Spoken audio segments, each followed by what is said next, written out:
Chapter 16, Section 290. Definition. False imprisonment is the act of unlawfully detaining a person. East says, false imprisonment is described to be every restraint of a man's liberty under the custody of another, either in a jailhouse, stocks, or in the street, wherever it is done without a proper authority. Bishop's definition is, false imprisonment is any unlawful restraint of one's liberty whether in a place set apart for imprisonment generally or used only on the particular occasion, and whether between walls or not, effected either by physical forces actually applied or by words and an array of such forces. By statute in Illinois it is defined as an unlawful violation of the personal liberty of another, and consists in confinement or detention without sufficient legal authority.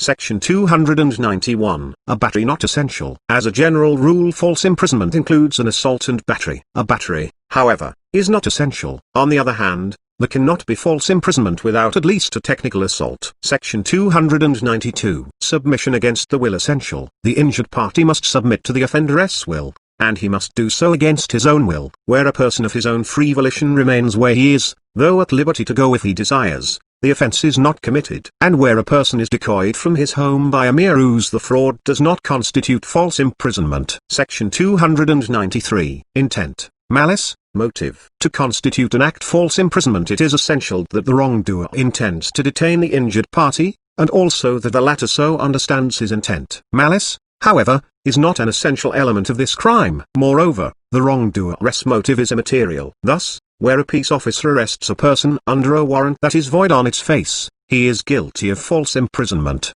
although he acts in good faith in the belief that the warrant is valid. Section 294. Place of imprisonment immaterial. False imprisonment can be committed anywhere. Thus, it can be committed in the street, or in a field or woods, as well as in a jail or private house. Section 295. Mode of detention immaterial. No particular mode of detention is necessary. Actual force is not essential, nor even a touching of the person. Threats may be sufficient from a known officer. Thus, where an officer, without legal authority, arrests a person by merely telling him he is under arrest, the officer is guilty of false imprisonment. False statements of the law may be sufficient. Section 296. Detention must be unlawful. It is essential, however, that the detention be unlawful. No person can be guilty of false imprisonment who restricts another's liberty lawfully. Section 297. Restraint by parent or teacher. To constitute false imprisonment, restraint of a child by its parent or teacher, or by a person in loco parentis, must be so immoderate and unreasonable as to be unlawful. The law gives parents a large discretion in the exercise of authority over their children. This is true, but this authority must be exercised within the bounds of reason and humanity. If the parent commits wanton and needless cruelty upon his child, either by imprisonment of this character or by inhuman beating, the law will punish him.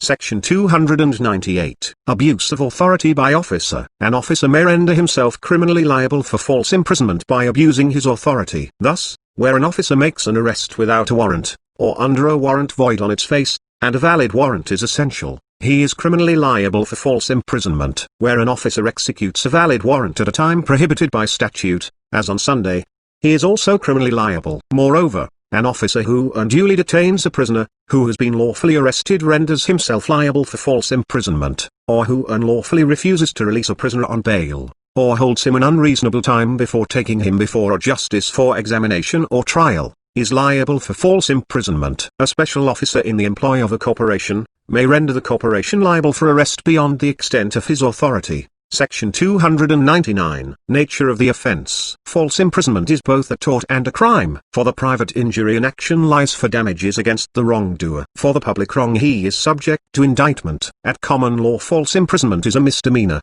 and usually by statute it is also a misdemeanor. The offense includes two essentials: restraint of another's liberty, act unlawful. The magistrate who issues a void warrant or the person who procures it to be issued may under some circumstances be guilty of false imprisonment.